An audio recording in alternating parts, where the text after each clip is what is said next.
جی ٹھیک. السلام علیکم ورحمۃ اللہ وبرکاتہ.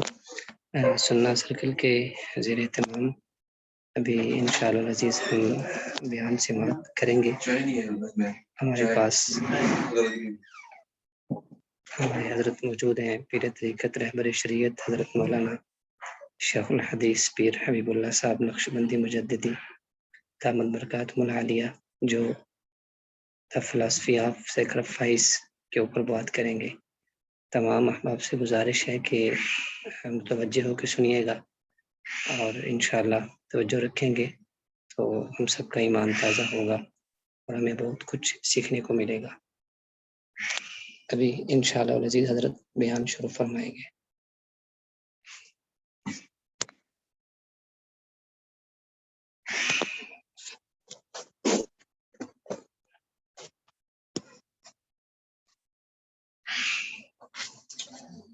السلام علیکم ورحمۃ اللہ وبرکاتہ. نحمده ونصلي على رسوله الكريم. اما بعد فاعوذ بالله من الشيطان الرجيم. بسم الله الرحمن الرحيم. ولكل أمة جعلنا منسكا ليذكروا اسم الله على ما رزقهم من بهيمة الأنعام. وقال الله تبارك وتعالى في مقام آخر: ومن يعظم شعائر الله فإنها من تقوى القلوب.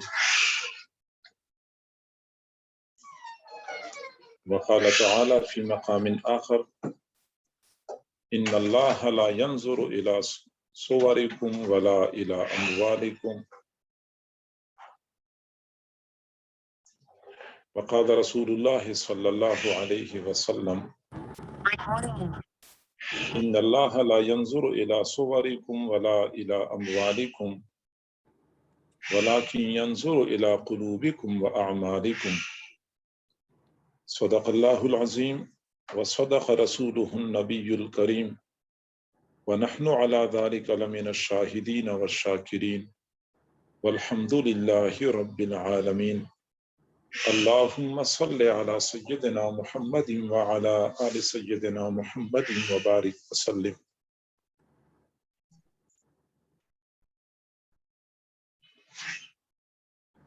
دین اسلام میں کچھ اعمال ایسے ہیں جو دین کی پہچان کے طور پہ معروف ہیں. ان کو دین کے شعائر کہا جاتا ہے. شعائر علامت کو کہتے ہیں. ان شعائر میں سے ایک عمل قربانی بھی ہے. لفظ قربانی قرب سے نکلا ہوا ہے. ہم اردو میں بولتے ہیں قریب ہونا، قرب حاصل کرنا. تو قربانی ہر اس عمل کو کہتے ہیں جس کے ذریعے اللہ کا قرب حاصل کیا جائے. اور پھر شریعت کی اصطلاح میں قربانی سال کے مخصوص ایام میں ایک خاص نیت کے ساتھ خاص جانوروں کو ذبح کرنے کو کہتے ہیں. سال کے خاص دنوں میں، یعنی 10 ذوالحجہ، 11 ذوالحجہ اور 12 ذوالحجہ، ان 3 دنوں میں خاص جانور، یعنی وہ جانور جن کی عمر پوری ہو، عیب سے محفوظ ہوں، اور نیت اللہ رب العزت کی رضا کی ہو، قربانی کی ہو، تو خاص نیت کے ساتھ جانوروں کے ذبح کرنے کو قربانی کہتے ہیں. قربانی کی تاریخ اتنی پرانی ہے جتنی خود انسان کی تاریخ پرانی ہے. حضرت آدم علی نبینا وعلیہ الصلاۃ والسلام کی زندگی میں ان کے 2 بیٹوں حابیل اور قابیل کے درمیان کسی بات پہ اختلاف ہوا. حابیل نے کہا کہ میں حق پہ ہوں، قابیل نے کہا کہ میں حق پہ ہوں. تو اپنی حقانیت کو ثابت کرنے کے لیے دونوں نے قربانی کر لی، اور فیصلہ یہ ہوا تھا کہ جس کی قربانی اللہ کے ہاں قبول ہوئی وہ حق پہ ہوگا، جس کی قربانی رد ہوئی تو وہ باطل پہ ہوگا۔ تو اس وقت قربانی کی قبولیت کا معیار یہ ہوتا تھا کہ قربانی کے جانور کے لیے اوپر سے آگ آ جاتی، اس جانور کو جلا کے راکھ میں تبدیل کر دیتی تو لوگ کہتے تھے کہ قربانی قبول ہو گئی ہے۔ چنانچہ حابیل کی قربانی قبول ہوئی اور قابیل کی قربانی رد ہوئی۔ تو یہ حضرت آدم علیہ السلام کی زندگی کا واقعہ ہے۔ اس وقت ان کے دو بیٹوں نے اپنی حقانیت کو ثابت کرنے کے لیے جانوروں کی قربانی دی تھی، اور پھر قربانی کا یہ سلسلہ ہر زمانے میں، ہر امت میں کسی نہ کسی صورت میں رائج تھا۔ اللہ تعالیٰ نے قرآن پاک میں واضح الفاظ میں ارشاد فرمایا وَلِكُلِّ أُمَّةٍ جَعَلْنَا مَنْسَكًا لِيَذْكُرُوا اسْمَ اللَّهِ عَلَى مَا رَزَقَهُم مِّن بَهِيمَةِ الْأَنْعَامِ، ہم نے ہر امت کے لیے قربانی متعین کی ہے، لِيَذْكُرُوا اسْمَ اللَّهِ، تاکہ یہ لوگ اللہ کا نام لیں، عَلَى مَا رَزَقَهُم مِّن بَهِيمَةِ الْأَنْعَامِ، جو اللہ نے ان کو مویشیوں اور جانوروں کی صورت میں رزق عطا کیا ہے۔ تو اللہ نے ہر امت، ہر قوم کے لیے قربانی کو لازم کر دیا تھا۔ چنانچہ یہودیوں کے دین میں واضح تعلیمات پائی جاتی تھیں کہ وہ لوگ قربانی کرتے تھے۔ عیسائیوں کے مذہب میں انجیل میں جا بجا قربانی کا تذکرہ ملتا ہے، اور ان ساری امتوں میں، سارے ادیان میں اگرچہ قربانی کی صورت مختلف، قربانی کا انداز مختلف ہوتا تھا، تاہم کسی نہ کسی صورت میں، کسی نہ کسی انداز میں قربانی کا سلسلہ ہر امت میں رائج رہا ہے۔ حضور صلی اللہ علیہ وسلم کی تشریف آوری سے پہلے عرب معاشرہ جو جہالت کے اندھیروں میں گھرا ہوا تھا، اس معاشرے میں بھی قربانی کی مختلف صورتیں رائج تھیں۔ چنانچہ عرب معاشرے کے لوگ اپنے باطل معبودوں کو خوش کرنے کے لیے، یعنی بتوں کو خوش کرنے کے لیے جانوروں کی قربانی دیا کرتے تھے، بتوں کے نام پہ جانور ذبح کرتے تھے، بتوں کے ساتھ جانور باندھ کے بھوکا پیاسا رکھتے تھے، یہ جانور تڑپ تڑپ کے مر جاتے تھے۔ ان لوگوں کا یہ عقیدہ تھا کہ اس طرح ہمارے خدا یعنی بت خوش ہو جاتے ہیں۔ اسی طریقے سے عرب معاشرے میں کوئی کمزور قبیلہ جب کسی بڑے قبیلے کی مدد حاصل کرنے پر مجبور ہو جاتا تھا تو بڑے قبیلے کے سردار کے دروازے پہ جا کے جانور ذبح کرتے تھے، اس سردار کی خوشنودی کو حاصل کرنے کے لیے۔ چنانچہ وہ سردار اپنے اوپر لازم سمجھتا تھا کہ اب میں اس قبیلے کی مدد کروں گا، کیونکہ ان لوگوں نے مجھے خوش کرنے کے لیے جانوروں کی قربانی دی ہے۔ اپنے محبوب کی روح کو خوش کرنے کے لیے جب کسی کا محبوب مر جاتا تھا تو اس کی قبر کے ساتھ جانور باندھتے تھے، بھوکا پیاسا رکھتے تھے۔ جب جانور تڑپ تڑپ کے مر جاتا تھا تب یہ لوگ سمجھتے تھے کہ اب میں محبوب کے سامنے سرخرو ہو گیا ہوں، میں نے اس کو خوش کرنے کے لیے جانور کی قربانی پیش کی ہے۔ بارش نہیں ہوتی تھی تو اللہ تعالیٰ سے بارش مانگنے کا انداز بڑا انوکھا تھا کہ زندہ جانور کی دم کے ساتھ کپڑا باندھتے تھے، اس پہ تیل چھڑکتے تھے، آگ لگاتے تھے۔ جب آگ کی گرمی جانور کو پہنچتی تھی تو جانور تڑپ تڑپ کے بے قراری کا اظہار کرتا تھا، پھر یہ لوگ تالیاں بجاتے تھے، خوشی کا اظہار کرتے تھے کہ اب اللہ کی رحمت متوجہ ہو جائے گی اور بارش برسے گی۔ تو گویا کہ اللہ سے بارش مانگنے کے لیے، اپنے باطل خداؤں کی خوشنودی حاصل کرنے کے لیے، اپنے محبوب کے سامنے سرخرو ہونے کے لیے یا بڑے قبیلے کی پشت پناہی حاصل کرنے کے لیے عرب لوگ قربانیوں کا سہارا لیتے تھے، اور ان کو پتا تھا کہ قربانی اللہ کے لیے کی جائے تو اللہ راضی ہو جاتا ہے، اگر بتوں کے لیے جانوروں کی قربانی کی جائے تو بت راضی ہو جاتے ہیں، محبوب جو مر چکا ہے اس کی قبر پہ قربانی دی جائے تو وہ راضی ہو جاتا ہے، کسی قبیلے کے بڑے سردار کے دروازے پہ خون بہایا جائے جانوروں کا تو وہ راضی ہو جاتا ہے۔ یعنی دوسروں کی خوشنودی حاصل کرنے کے لیے جانوروں کا خون بہانا قدیم زمانے سے متوارث چلا آ رہا ہے۔ ہماری اس معاشرے میں، ہماری اس دین میں جو قربانی رائج ہے وہ در حقیقت حضرت ابراہیم علیہ السلام کی عظیم قربانی کی یادگار ہے۔ آپ نے بارہا علماء سے سنا ہوگا کہ حضرت ابراہیم علیہ السلام نے بہت بڑی قربانی دی، اتنی بڑی کہ انسانی تاریخ میں اس کی نظیر نہیں مل سکتی، کہ بوڑھا باپ اپنے نوعمر فرمان بردار اور تابعدار بیٹے کو اللہ کے حکم پہ اپنے ہاتھوں سے ذبح کرنے کی کوشش کرتا ہے، چونکہ بہت بڑی قربانی تھی، اس لیے اللہ رب العزت نے بعد میں آنے والے لوگوں میں اس قربانی کو رائج کر دیا، تاکہ ہر سال حضرت ابراہیم علیہ السلام کے اس عظیم کارنامے کی وجہ سے ان کو خراج تحسین پیش کیا جاتا رہے۔ دنیا کا دستور ہے کہ جب کسی قوم میں کوئی بندہ بڑا کارنامہ سر انجام دیتا ہے تو لوگ اس کو نوبل پرائز دیتے ہیں، ایوارڈ دیتے ہیں، گولڈ میڈل دیتے ہیں، کبھی تعلیمی ادارے ان کے نام پہ بنائے جاتے ہیں، کبھی سڑکوں کو ان کے نام سے موسوم کیا جاتا ہے، کہیں پارکوں کے نام ان کے نام پہ رکھے جاتے ہیں۔ مقصد کیا ہوتا ہے؟ یہ علامہ اقبال میڈیکل کالج ہے، یہ گلشن اقبال پارک ہے، یہ قائد اعظم روڈ ہے، یہ قائد اعظم ہسپتال ہے، یہ نام اس لیے رکھے جاتے ہیں کہ اس بندے نے بڑے کارنامے سر انجام دیے ہیں، تاکہ قوم یاد رکھے اس بڑے کو۔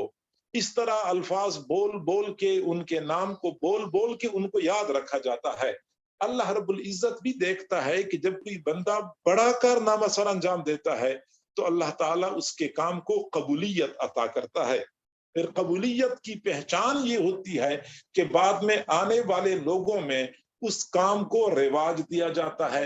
حضرت امام بخاری رحمت اللہ علیہ نے ایک کتاب لکھی، میں مختصراً عرض کروں کہ اس کتاب کو قبولیت ملی، آج تک تقریباً 12 صدیاں گزر چکی ہیں، آج تک اس وقت تک کوئی بندہ عالم کہلائے جانے کا مستحق نہیں ہوتا جب تک کہ صحیح بخاری شریف نہ پڑھ لے۔ آج سے 100-150 سال پہلے اللہ کے ایک مخلص بندے نے دین کی دعوت کا کام شروع کیا، اللہ رب العزت نے قبولیت دی، آج تک دنیا کے کونے کونے میں وہی کام ہو رہا ہے، اور اس کو اللہ رب العزت نے پوری دنیا میں رائج کر دیا۔ اس طرح بہت سارے کام ایسے ہیں کہ کسی بندے نے سر انجام دیے، اللہ کو وہ کام پسند آ گئے تو اللہ نے بعد میں آنے والوں میں اس کام کو قبولیت دی، اس کو رائج کر دیا۔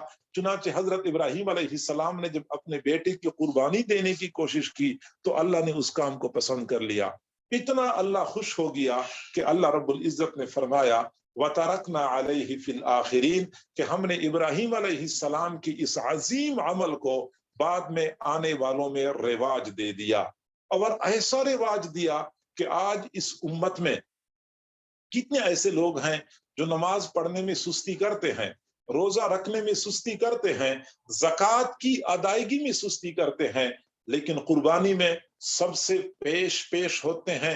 ہم اپنے معاشرے میں دیکھتے ہیں کئی لوگ ایسے ہوتے ہیں جو بیچارے سال میں صرف 2 دن اللہ کے گھر میں حاضری دیتے ہیں، عید الفطر کے دن اور عید الاضحیٰ کے دن، باقی پورے سال میں ان کو نماز کے لیے مسجد میں حاضری کی توفیق بھی نہیں ملتی، لیکن جب قربانی کے ایام آتے ہیں تو وہ باقی لوگوں سے آگے ہوتے ہیں، بہتر سے بہتر جانور خریدنے کی کوشش کرتے ہیں۔ اس کی وجہ کیا ہوتی ہے؟ نماز میں سستی ہے، روزے میں سستی ہے، زکوٰۃ میں سستی ہے، لیکن قربانی میں سستی نہیں ہے۔ وجہ یہ ہے کہ اللہ رب العزت نے حضرت ابراہیم علیہ السلام کی اس عمل کو قبولیت عطا فرمائی ہے، بعد میں آنے والے لوگوں کے دلوں میں اس کی محبت ڈال دی ہے، لہٰذا لوگ مہنگائی کے باوجود، معاشی حالات کی ابتری کے باوجود قربانی کے جانور، بہتر سے بہترین جانور خریدتے ہیں، خوب خدمت کر کے پالتے ہیں اور خوشی خوشی اللہ کے حضور پر اپنے جانوروں کے نذرانے پیش کرتے ہیں۔ در حقیقت حضرت ابراہیم علیہ السلام کی اس قربانی کی قبولیت کی دلیل ہے۔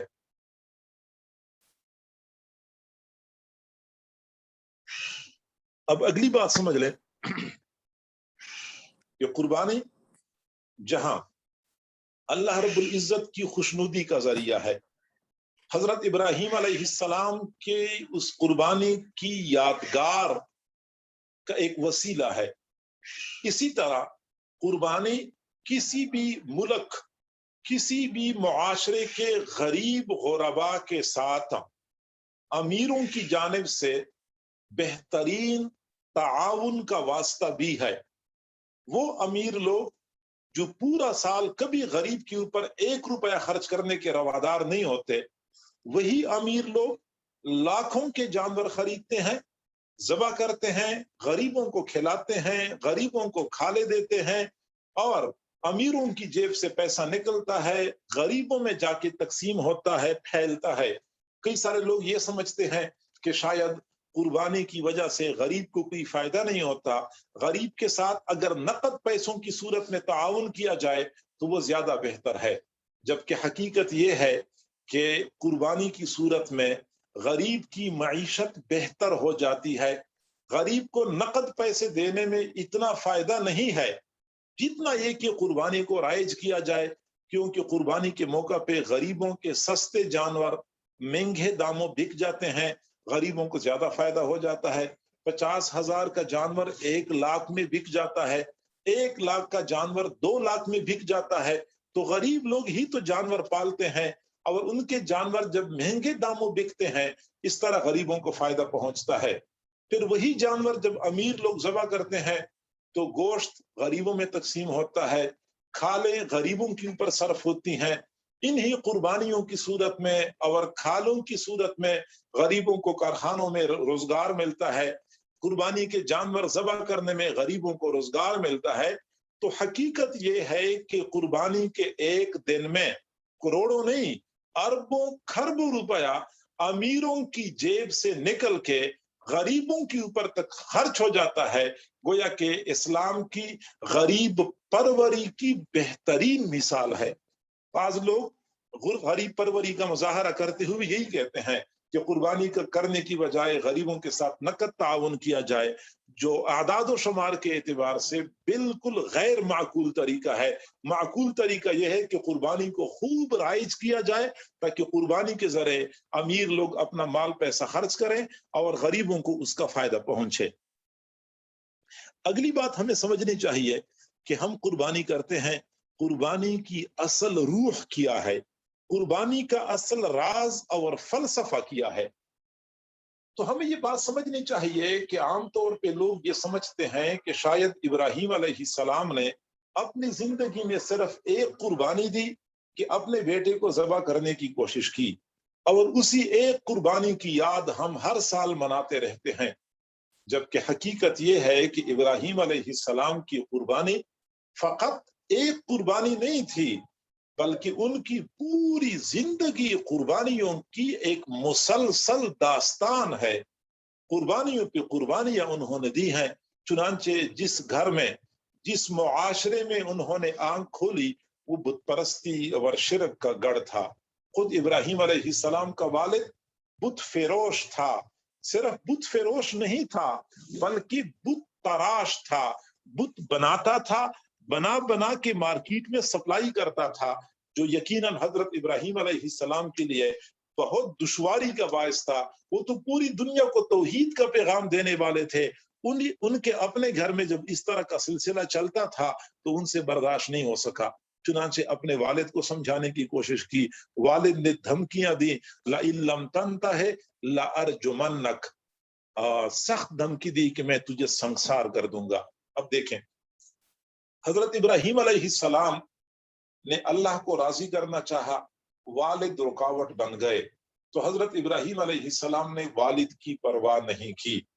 آج ہم میں سے کئی لوگ ایسے ہوتے ہیں کہ دین کے کسی عمل پہ آنا چاہتے ہیں لیکن والدین رکاوٹ بن جاتے ہیں، پھر ہم کہتے ہیں کہ یار کیا کریں، عمل کرنے کو دل چاہتا ہے لیکن والدین نہیں مانتے، تو والدین ہمارے لیے پاؤں کی زنجیر بن جاتے ہیں۔ حالانکہ ابراہیم علیہ السلام نے جب دیکھا کہ میرا والد میرے فرائض منصبی میں رکاوٹ بن رہا ہے تو والد سے تعلقات ختم کر دیے، گویا کہ اپنے والدین سے الگ تھلگ ہو گئے، یہ بہت بڑی قربانی دی۔ پھر اس کے بعد اپنے خاندان اور برادری سے ناراض ہو گئے اور سب سے بیزاری کا اظہار کر دیا کہ میں تم سے بری اور بیزار ہوں کیونکہ تم میرے رب کے حکم نہیں مانتے۔ تو سمجھانا مقصود ہے کہ اگر رب کا حکم پورا ہونے میں والدین رکاوٹ تو بندہ والدین کی قربانی دے، اگر برادری اور اپنے عزیز و اقارب رکاوٹ بنے تو بندہ ان کو ناراض کر لے لیکن اللہ کو ناراض نہ کرے۔ پھر وقت کے بہت بڑے ظالم جابر نمرود کے ساتھ ٹکر لی جس کے نتیجے میں حضرت ابراہیم علیہ السلام کو آگ میں کودنا پڑا، نمرود نے آگ میں پھینک دیا۔ یہ بہت بڑی قربانی تھی کہ حضرت ابراہیم علیہ السلام اپنی آنکھوں سے بھڑکتی ہوئی آگ دیکھ رہے تھے لیکن آگ میں کودنے کے لیے بالکل تیار تھے، یہ گویا کہ اپنی جان کی قربانی تھی۔ پھر اس کے بعد ابراہیم علیہ السلام نے اپنا وطن چھوڑا اللہ کو راضی کرنے کے لیے، دین پہ عمل کرنے کے لیے، تو وطن کی قربانی دی۔ پھر ایک اور مرحلہ آ گیا کہ حضرت ابراہیم علیہ السلام کو اللہ نے حکم دیا کہ اپنی وفادار فرمان بردار بیوی کو اور اپنے خوبصورت نوزائیدہ بیٹے کو مکہ مکرمہ کی سنگلاخ وادی میں چھوڑ آؤ۔ ابراہیم علیہ السلام کا حوصلہ تھا، ابراہیم علیہ السلام کی ہمت تھی کہ انہوں نے مکہ مکرمہ کی بے آب و گیاہ وادی میں بغیر مادی اسباب اور وسائل کے، جہاں پہ زندگی کی سہولیات اور ضروریات نام کے لیے کوئی چیز موجود نہیں تھی، اپنی بیوی کو اور اپنے بچے کو وہیں پہ چھوڑ دیا۔ یہ بہت بڑی قربانی تھی۔ اور آخر میں جو سب سے بڑی قربانی تھی کہ حضرت ابراہیم علیہ السلام کو اللہ رب العزت نے خواب کی حالت میں اشارہ کر دیا کہ اپنے بیٹے کو ذبح کر دو۔ اب میں بتاؤں کہ اللہ تعالیٰ نے براہ راست حکم نہیں دیا تھا، اللہ تعالیٰ نے فرشتے کے ذریعے پیغام نہیں بھیجا تھا، فقط خواب میں اشارہ ہو گیا۔ اور عشق اور محبت کی معراج دیکھیں، عشق و محبت کی انتہا دیکھیں کہ محبوب کی جانب سے اشارہ ہوا اور وہ بھی خواب میں ہوا ہے۔ ابراہیم علیہ السلام کی جو ہی آنکھ کھلی کہ خواب یہ دکھایا گیا کہ اپنے بیٹے کو ذبح کر رہا ہوں، چنانچہ فوراً اپنے بیٹے کو بلایا اور فرمایا یا بنی انی ارا فی المنام انی اذبحک فانظر ماذا تری، اے میرے بیٹے میں نے آپ کو خواب میں دیکھا ہے کہ میں آپ کو ذبح کر رہا تھا، آپ بتائیں آپ کی کیا رائے ہے، آپ بتائیں آپ کی کیا رائے ہے۔ حضرت ابراہیم علیہ السلام نے بیٹے کو ذبح کرنے کا ارادہ کر لیا لیکن بیٹے سے مشورہ مانگا کہ آپ کی کیا رائے ہے۔ مفسرین فرماتے ہیں کہ حضرت ابراہیم علیہ السلام کا یہ مقصد نہیں تھا کہ بیٹا آپ مانتے ہیں تو ذبح کرتا ہوں، نہیں مانتے تو ذبح نہیں کرتا، بلکہ مقصد یہ تھا کہ بیٹا اگر آپ مانتے ہیں تو ماننے والوں جیسا سلوک کروں گا، اگر نہیں مانتے تو نہ ماننے والوں جیسا سلوک کروں گا، میں نے ذبح کرنا ہے۔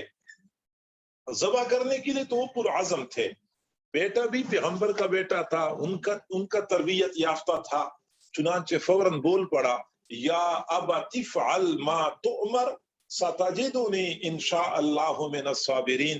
بیٹے نے یہ نہیں کہا کہ ابو مجھے مشورہ کرنے دو، میں پہلے امی سے بات کرتا ہوں، مجھے سوچنے دو، نہیں، سوچے سمجھے بغیر ایک لمحے کے لیے بھی تردد نہیں کیا، فوراً کہا ابا جان آپ کو جو حکم ہو چکا ہے کر گزریے، آپ مجھے صبر کرنے والوں میں سے پائیں گے۔ پھر اس کے بعد کیا ہوا؟ اللہ رب العزت نے فرمایا فلما اسلما، جب باپ بیٹا دونوں تابع فرمان ہو گئے، وَتَلَّهُ لِلْجَبِينِ، اپنے بیٹے کو پہلو کے بل لٹایا. یہ جو فلما اسلما کا لفظ ہے اس میں قربانی کی اصل روح پوشیدہ ہے. اصل قربانی کا فلسفہ جو ہے اسی اسلما لفظ کے اندر ہے کہ اللہ تعالیٰ فرماتے ہیں کہ حضرت ابراہیم علیہ السلام اور حضرت اسماعیل علیہ السلام دونوں نے میرے حکم کے سامنے سر جھکا لیا. اسلام تسلیم کر لینا، سر جھکا لینا، مان جانا، سرنڈر کر جانا. حضرت ابراہیم علیہ السلام اور حضرت اسماعیل علیہ السلام دونوں اللہ کے حکم کے سامنے سر تسلیم خم کر گئے. اب سنیے، یہ تھی قربانی کی اصل روح.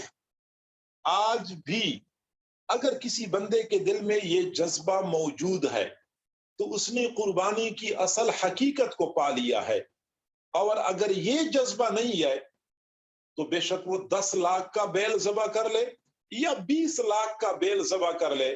یہ جانور ذبح کرنا یہ فقط ایک رواج ہے، یہ ہماری معاشرتی روایت ہے، یہ حقیقی قربانی نہیں ہے. حقیقی قربانی یہ ہے کہ بندہ اپنی مرضی اللہ کی مرضی میں فنا کر دے. حقیقی قربانی یہ ہے کہ اپنے اللہ کی مرضی کے لیے والدین سے جدا ہونا پڑے، بندہ جدا ہو جائے. اللہ کو راضی کرنے کے لیے خیش قبیلے کو ناراض کرنا پڑے تو بندہ ناراض کر لے. اللہ کو راضی کرنے کے لیے اپنا وطن چھوڑنا پڑے تو وطن چھوڑ دے. اللہ کو راضی کرنے کے لیے اپنے اہل و عیال سے الگ تھلگ ہونا پڑے تو الگ تھلگ ہو جائے. یہاں تک کہ اللہ کو راضی کرنے کے لیے اپنے بیٹے کی قربانی دینی پڑے تو بندہ بیٹے کی قربانی دینے سے بھی دریغ نہ کرے. اگر اپنی جان کی قربانی کی ضرورت پڑ گئی تو بندہ اپنی جان بھی ہتھیلی پہ رکھے، اللہ کے سامنے پیش کر دے کہ اللہ تیرے دین کی خاطر میرے جان بھی قربان ہے. یہ قربانی کی اصل روح ہے، یہ اصل فلسفہ ہے.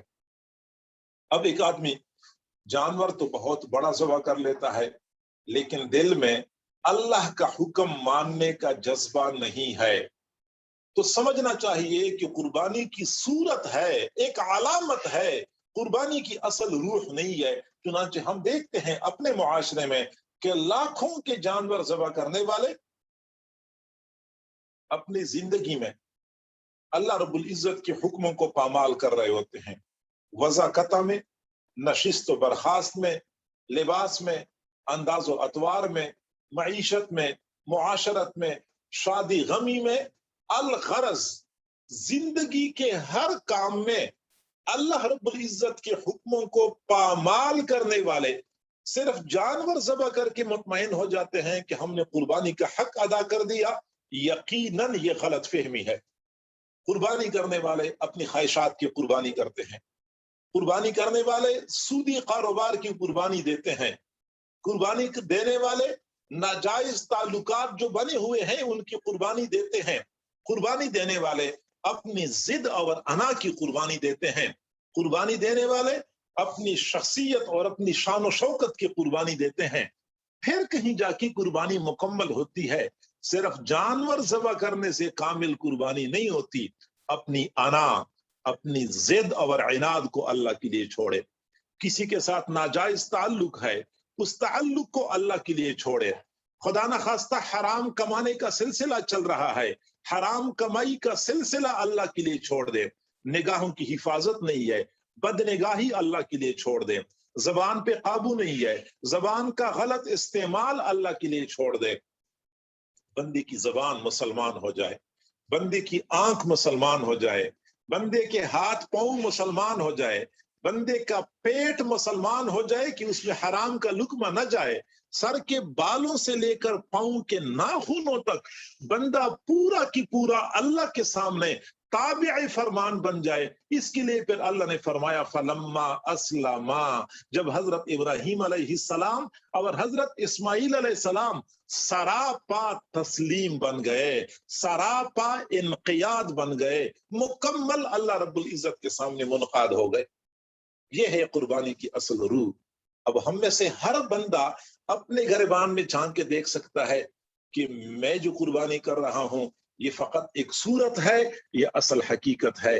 ہمیں چاہیے کہ قربانی کی اصل حقیقت تک پہنچنے کے لیے اسلام، تابعداری، فرمان برداری کے جذبات کو دل میں اجاگر کر دیں۔ قربانی کرتے وقت بندے کے دل کا جذبہ کیا ہونا چاہیے کہ حضرت ابراہیم علیہ السلام نے اپنے والدین کو چھوڑا اللہ کے لیے، اگر ایسا صورت بن جائے تو میں بھی یہ کام کر گزروں گا۔ ابراہیم علیہ السلام نے اپنے قبیلے کو، برادری والوں کو ناراض کر دیا اللہ کے لیے، اگر میری مجبوری بن گئی تو میں بھی کر لوں گا۔ ابراہیم علیہ السلام نے اپنا وطن چھوڑا، میرا مسئلہ بن گیا، میرا وطن اللہ کے دین میں رکاوٹ بن گیا تو میں وطن بھی چھوڑ دوں گا۔ کسی ظالم جابر حکمران سے ٹکر لینی پڑ جائے، آگ میں کودنا پڑے تو میں آگ میں کود پڑوں گا، لیکن پیارے اللہ کو راضی کر لوں گا۔ یہاں تک کہ اگر اللہ کو راضی کرنے کے لیے اہل و عیال کو چھوڑنا پڑے تو میں اہل و عیال کو بھی چھوڑ دوں گا، اپنی اولاد کو بھی ذبح کرنے سے، قربان کرنے سے گریز نہیں کروں گا۔ یہ اس وقت بندے کا جذبہ ہونا چاہیے کہ اگر حضرت ابراہیم علیہ السلام حضرت اسماعیل علیہ السلام کی قربانی دے دیتے تو میں بھی اپنے بیٹے کی قربانی دیتا۔ یہ بندے کا جذبہ ہونا چاہیے، یہ قربانی کی روح ہے، اور یہ ایک پہلو ہے۔ دوسرا پہلو جو ہے وہ یہ کہ قربانی کے ساتھ ساتھ بندے کے دل میں تقوی کے جذبات ہونے چاہیے، کیونکہ قربانی کی قبولیت تب ممکن ہے جب دل میں تقوی کا جذبہ ہوتا ہے۔ چنانچہ حابیل اور قابیل نے جب قربانی دی تھی، حابیل کی قربانی قبول ہو گئی، قابیل کی قربانی رد ہو گئی، تو اس وقت حابیل نے کیا کہا تھا؟ حابیل نے کہا تھا انما یتقبل اللہ من المتقین، اللہ تعالیٰ تو متقین کی قربانی قبول کرتا ہے، متقین کی قربانی قبول کرتا ہے۔ اب جس کے اندر تقوی ہوتا ہے، بے شک معمولی سا جانور ہوتا ہے، اللہ قبول کر لیتا ہے، اور میزان کے ترازو میں اس کا وزن احد پہاڑ کے برابر، احد پہاڑ سے بھی زیادہ ہوتا ہے۔ اور جب دل میں تقوی کا جذبہ نہیں ہوتا تو بے شک بندہ ہاتھی کے برابر جانور ذبح کر دے، اللہ کے ہاں اس کا وزن مچھر کے بر کے برابر بھی نہیں ہوتا۔ یہی وجہ ہے کہ اللہ رب العزت نے قرآن پاک میں ارشاد فرمایا لن ینال اللہ لحومها ولا دماؤها ولکن ینالہ التقوی منکم، اللہ کو قربانی کا خون نہیں پہنچتا۔ آپ کہہ دیں کہ میرے جانور میں 10 من گوشت تھا، اللہ کو گوشت سے کوئی غرض نہیں ہے، اللہ کو قربانی کا گوشت نہیں پہنچتا، اللہ کو قربانی کا خون نہیں پہنچتا، وَلَٰكِن يَنَالُهُ التَّقْوَىٰ مِنْكُمْ، اللہ کے پاس تمہارا تقوی پہنچتا ہے۔ تقوی، پرہیزگاری کے جذبات بندے کے دل میں موجزن ہوں، یہی تقوی ہے جو قربانی کی اصل روح ہے، اور اس کی وجہ سے پھر قربانی اللہ کے ہاں قبول و مقبول ہوتی ہے۔ اور تیسری چیز اخلاص ہے کہ ہم قربانی کیوں کرتے ہیں؟ اللہ کے لیے کرتے ہیں، ناموری کے لیے نہیں کرتے، گوشت کے لیے نہیں کرتے، دکھلاوے کے لیے نہیں کرتے، اللہ کے لیے کرتے ہیں۔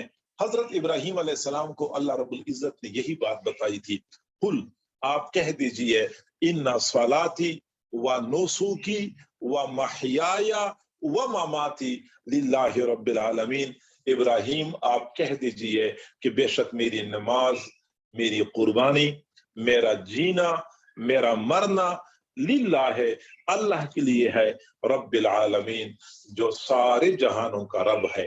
تو میری نماز بھی اللہ کے لیے، میری قربانی بھی اللہ کے لیے، میرا جینا بھی اللہ کے لیے، میرا مرنا بھی اللہ کے لیے۔ بندگی اس چیز کا نام ہے، بندگی اس چیز کا نام ہے کہ میری زندگی کا لمحہ لمحہ میرے پیارے اللہ کے لیے ہے، جینا بھی اللہ کے لیے، مرنا بھی اللہ کے لیے، عبادات بھی اللہ کے لیے، معیشت بھی اللہ کے لیے، معاشرت بھی اللہ کے لیے۔ میں کسی سے محبت کروں تو اللہ کے لیے، میں کسی سے بغض رکھوں تو اللہ کے لیے، کسی کے ساتھ دوستی کروں تو اللہ کے لیے، دشمنی کروں تو اللہ کے لیے، کسی کو رشتہ دوں تو اللہ کے لیے، رشتہ لوں تو اللہ کے لیے۔ جی ہاں، میری زندگی کا لمحہ لمحہ اللہ کے لیے ہونا چاہیے، یہ اصل قربانی کی روح ہے۔ ان صلاتی و نسکی و محیای و مماتی للہ رب العالمین، خالص اللہ کے لیے ہے، قربانی خالص اللہ کے لیے ہونی چاہیے۔ اور یہ بات یاد رکھیں کہ ہماری دین اسلام میں کوئی بھی عمل اپنی ذات میں نہ بڑا ہوتا ہے نہ چھوٹا ہوتا ہے، بلکہ دل کے جذبات کسی عمل کو بڑا بنا دیتے ہیں یا چھوٹا بنا دیتے ہیں۔ کئی مرتبہ ظاہر میں عمل بہت چھوٹا نظر آتا ہے، لیکن دل میں تسلیم اور رضا کا جذبہ ہوتا ہے، للہیت اور اخلاص بھرا ہوا ہوتا ہے، تو وہ چھوٹا عمل اللہ کے ہاں بہت بڑا سمجھا جاتا ہے۔ اور کئی مرتبہ بظاہر بہت بڑا عمل بندہ سر انجام دے رہا ہوتا ہے، لیکن دل میں اخلاص نہیں ہوتا، للہیت نہیں ہوتی، ماننے کا جذبہ نہیں ہوتا، پھر وہ عمل اللہ کے ہاں بہت کم درجے کا سمجھا جاتا ہے۔ چنانچہ دل کے جذبات کسی عمل کو بڑا بنا دیتے ہیں یا چھوٹا بنا دیتے ہیں۔ جذبات پاکیزہ ہیں، ماننے کا جذبہ ہے، اخلاص ہے، تو معمولی سا بکرا بھی اس بڑے جانور سے اچھا ہے، جو بڑا جانور اللہ کی رضا کے لیے نہیں بلکہ دنیا کو دکھانے کے لیے ہے، یا نام کو بلند کرنے کے لیے ہے، یا قربانی کرنے والے کے دل میں ماننے کا جذبہ موجود نہیں ہے۔ تو تین بنیادی چیزیں ہیں قربانی کی روح اور قربانی کا فلسفہ۔ ایک تو یہ کہ مکمل تابعداری اور فرمان برداری، جیسا کہ اللہ رب العزت نے حضرت ابراہیم علیہ السلام اور حضرت اسماعیل علیہ السلام کے بارے میں فرمایا تھا، فلما اسلما، باپ بیٹا دونوں تابع فرمان ہو گئے۔ دوسری چیز وہ تقوی اور پرہیزگاری ہے، کیونکہ متقی بندے کی قربانی قبول ہوتی ہے، انما یتقبل اللہ من المتقین۔ دوسرے مقام پہ اللہ نے فرمایا لن ینال اللہ لحومها ولا دماؤها ولکن ینالہ التقوی منکم۔ اور تیسری چیز اخلاص اور للہیت ہے، خالص اللہ کی رضا کے لیے قربانی کریں۔ تو یہی قربانیاں انشاءاللہ اللہ رب العزت کے قرب کا ذریعہ بنیں گی۔ مردوں کو چاہیے کہ وہ بھی قربانی میں کسی قسم کا تردد نہ کریں، خواتین کو چاہیے کہ وہ بھی اگر ان کے پاس استطاعت ہے تو قربانی کرنے میں سستی نہ کریں، بلکہ خوشی خوشی قربانی کر لیا کریں۔ حضور صلی اللہ علیہ وسلم نے فرمایا طیبوا بہا نفسا، دل کی خوشی کے ساتھ قربانی کر لیا کرو۔ اور یہ بات یاد رکھیں کہ چونکہ یہ قربانی ہماری دین کی بنیادی پہچان ہے، یہ امتیازی وصف ہے، اور جب کوئی بندہ قربانی میں سستی کرتا ہے تو رسول اللہ صلی اللہ علیہ وسلم بہت زیادہ ناراض ہوتے ہیں۔ چنانچہ فرمایا جس بندے کے پاس استطاعت ہے اور اس کے باوجود وہ قربانی نہیں کرتا، فلا یقربن مصلانا، وہ ہرگز ہماری عیدگاہ کے قریب نہ آئے، ہمارے ساتھ وہ نماز نہ پڑھے، میرے پیچھے کھڑا نہ ہو، میرا مقتدی نہ بنے، بلکہ ہماری عیدگاہ کے قریب بھی نہ آئے۔ اللہ کے نبی اتنا ناراض ہو جاتے ہیں جو بندہ قربانی نہیں کرتا۔ ہمیں چاہیے کہ دل کی خوشی کے ساتھ قربانی کر لیا کریں، حضرت ابراہیم علیہ السلام کی اس عظیم قربانی کو یاد کیا کریں، خوشی خوشی کریں، اور اس اجر کا تصور کریں جس اجر کا اللہ رب العزت نے وعدہ فرمایا ہے۔ حضور صلی اللہ علیہ وسلم نے فرمایا، حضرت علی رضی اللہ تعالیٰ عنہ کو، علی یہ قربانی کا جانور گوشت، خون اور ہڈیوں سمیت 70 گنا بڑا کر کے وہ میزان کے ترازو میں ڈال دیا جائے گا، 70 گنا بڑا کر کے۔ دوسرے مقام پہ حضور صلی اللہ علیہ وسلم نے حضرت فاطمہ رضی اللہ عنہ کو فرمایا کہ فاطمہ، جب قربانی کا جانور ذبح ہو رہا ہو تو آپ قریب کھڑی ہو جایا کریں، کیونکہ قربانی کے جانور کا خون ابھی زمین تک نہیں پہنچ چکا ہوتا کہ قربانی کرنے والے کے تمام گناہ بخش دیے جاتے ہیں۔ قربانی کے جانور کے ایک ایک بال کے بدلے ایک ایک نیکی عطا کر دی جاتی ہے۔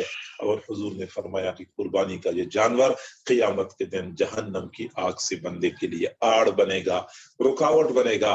ہمیں چاہیے کہ ہم قربانی کریں، دل کی خوشی کے ساتھ کر لیا کریں، اور قربانی کی اصل روح، اصل حقیقت تک پہنچنے کی کوشش کریں۔ اللہ تعالی ہم سب کو سمجھنے اور عمل کرنے کی توفیق عطا فرمائے۔ وآخر دعوانا ان الحمد للہ رب العالمین۔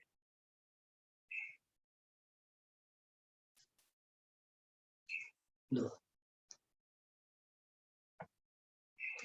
سننا سرکل کا تھوڑا سا شکریہ یہاں کوئی کے لیے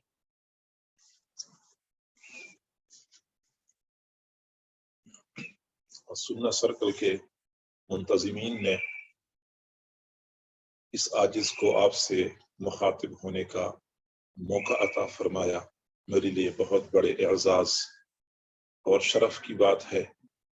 میں سامعین کا بھی شکر گزار ہوں جنہوں نے توجہ کے ساتھ، ذوق شوق کے ساتھ اس ناچیز کی گفتگو کو سماعت فرمایا، اور سننا سرکل کے منتظمین کا بھی شکر گزار ہوں جنہوں نے مجھے آپ سے گفتگو کرنے کا موقع عنایت فرمایا۔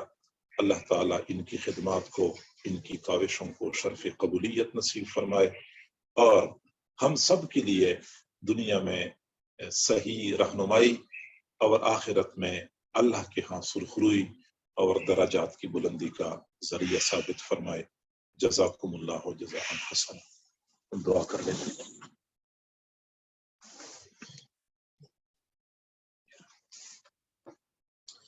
آمین۔ الحمد للہ رب العالمین والعاقبۃ للمتقین والصلاۃ والسلام علی رسولہ محمد وآلہ واصحابہ اجمعین۔ کریم پروردگار، ہم تیرے عاجز و مسکین بندے ہیں، تیرے سامنے دست بدعا ہیں۔ اللہ ہماری مسکنت پہ ترس کھا لیجیے، ہماری عاجزی پہ رحم فرما لیجیے۔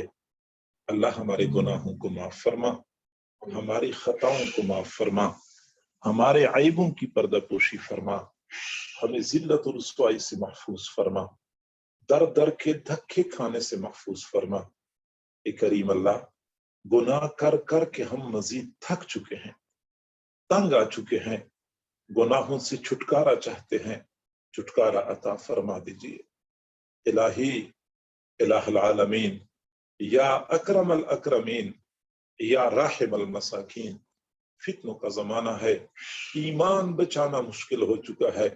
اللہ ہماری ایمان کی حفاظت فرما، ہمارے اعمال کی حفاظت فرما، نیکی تقوی پرہیزگاری والی زندگی نصیب فرما۔ پیارے اللہ، ہم کب تک تجھ سے دور بھٹکتے پھریں گے؟ ہمیں اپنا قرب نصیب فرما، اپنی محبت، اپنی معرفت نصیب فرما۔ الہ العالمین، ہم 2 قدم آگے بڑھاتے ہیں، شیطان ہمیں 4 قدم پیچھے دھکیلتا ہے۔ اللہ، شیطان کا مقابلہ کرتے کرتے ہم مزید تھک چکے ہیں، مزید اللہ ہمارے اندر ہمت ختم ہو چکی ہے۔ کریم پروردگار، تو ہی اپنی مدد شامل حال فرما، ویسے ہی ہمیں اپنا قرب نصیب فرما، اپنی محبت، اپنی معرفت نصیب فرما، اپنی رضا والی زندگی نصیب فرما۔ اے کریم اللہ، ہمیں اچھی طرح پتا ہے کہ تو ہمارا محتاج نہیں ہے، لیکن اللہ ہم کیا کریں، ہمارا تیرے بغیر گزارا نہیں ہے۔ کہاں چلے جائیں، کس کو دل کا ٹکڑا سنائیں، کس کا دروازہ کھٹکھٹائیں؟ پیارے اللہ، تیرے در کو چھوڑ کے کسی اور طرف نہیں جانا چاہتے۔ اللہ تو بھی ہمیں اپنے در سے دھتکار نہ دینا، ٹکرا نہ دینا، خالی ہاتھ نہ لوٹانا۔ اللہ ہمیں اچھی طرح پتا ہے کہ ہمیں دینے سے تیرے خزانوں میں کوئی کمی نہیں آئے گی۔ اللہ پھر عطا فرما دیجئے، اللہ عطا فرما دیجئے۔ اللہ، تیری ایک رحمت کی نظر پڑ جائے گی، ہماری دنیا بھی بن جائے گی اور آخرت بھی بن جائے گی۔ اللہ، رحمت کی ایک نظر ہم پہ ڈال دیجئے، اللہ ایک نظر ہم پہ ڈال دیجئے۔ جتنی بھی سامعین ہیں سب کو اپنے مقربین میں شامل فرما۔ اللہ، ہم فقیروں کے پاس دینے کے لیے دعائیں ہیں، تیرے پاس دینے کے لیے وسیع خزانے ہیں، ان کو اپنے وسیع خزانوں سے مالا مال فرما، وہ سب کچھ عطا فرما جو ان کی چاہت ہے یا ان کی ضرورت ہے۔ زندگی میں کبھی بے سہارا نہ فرما، کبھی بے آسرا نہ فرما، قدم قدم پہ اپنی دستگیری فرما۔ تمام سامعین کو اپنے اپنے گھروں کی خوشیاں نصیب فرما، سکون اور چین والی زندگی نصیب فرما، بیماروں کو شفا نصیب فرما، جن کے عزیز و اقارب فوت ہو چکے ہیں ان کی مغفرت فرما، بے اولادوں کو اولاد نصیب فرما، بے گھروں کو اپنے گھر عطا فرما۔ اللہ، کتنے ایسے لوگ ہوں گے